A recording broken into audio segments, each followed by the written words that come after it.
believe it's going to be the difference in a lot of people's lives if they'll actually adapt to it and adhere to it for a while. Just, you've tried everything else, give this a shot, I mean, how many times have you prayed? How many times? And what is prayer but emotions from the heart? It's kind of the language that the universe seems to understand. Because it is in the unknown where the miraculous happens, and we are on the precipice of change.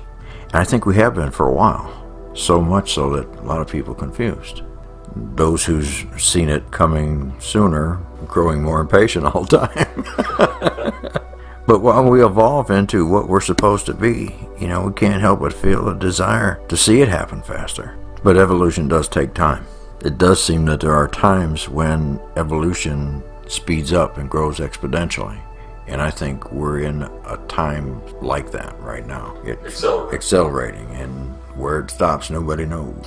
Yeah, anyway, so let us be on with this some more.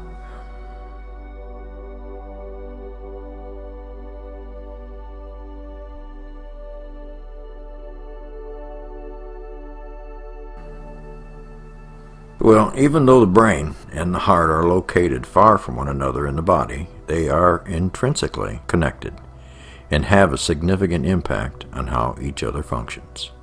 Yeah, how many times have you heard, furthest trip you'll ever make is from your mind to your heart? Turns out I think it's more of your heart to your mind.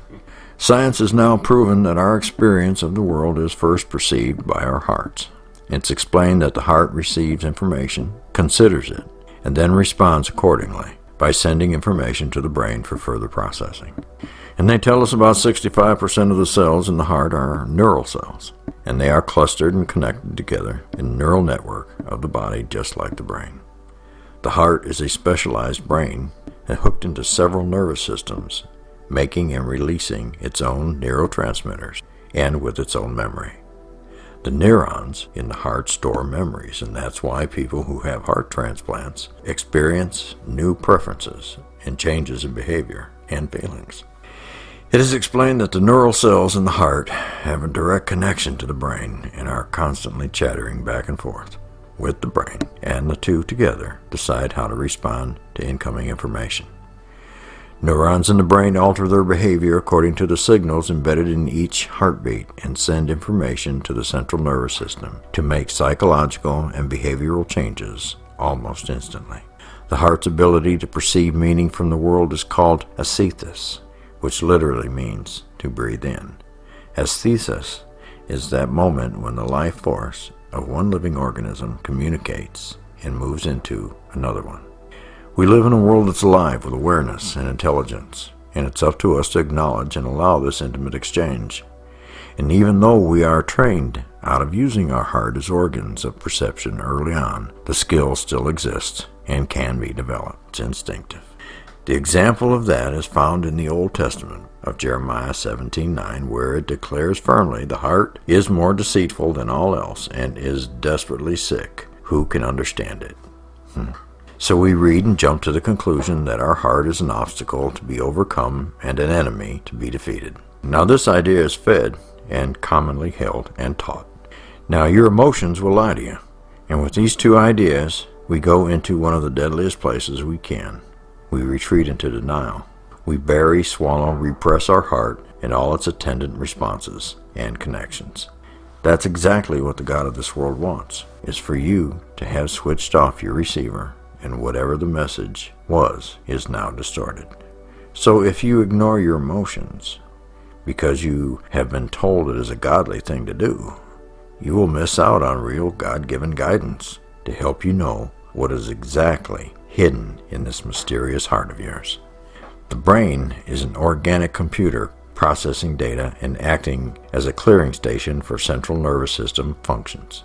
Unlike the heart, the brain is linear, and to use it as the primary organ of perception reduces life to being analytically and just mechanically processing thoughts with very little meaning nor understanding.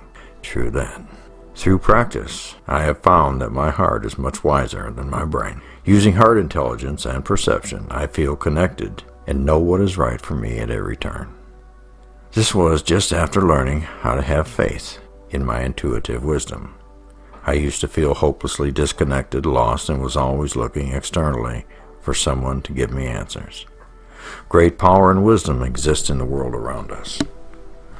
Our challenge is to notice, develop, and invite it to play a bigger role in our lives. The health of your heart is linked to the health of your mind. Experts point out that this connection goes on both directions. People who are depressed are 2 to 3 times more likely to develop heart disease. Stress is a major factor.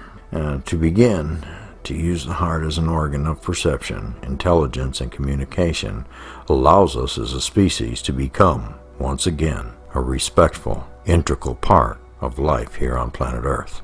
It allows us to begin to live more fulfilled and authentic lives as individuals. The problem is your heart intelligence is in kindergarten, while our mind intelligence has already graduated from college. Really need to get the two a little bit more in sync.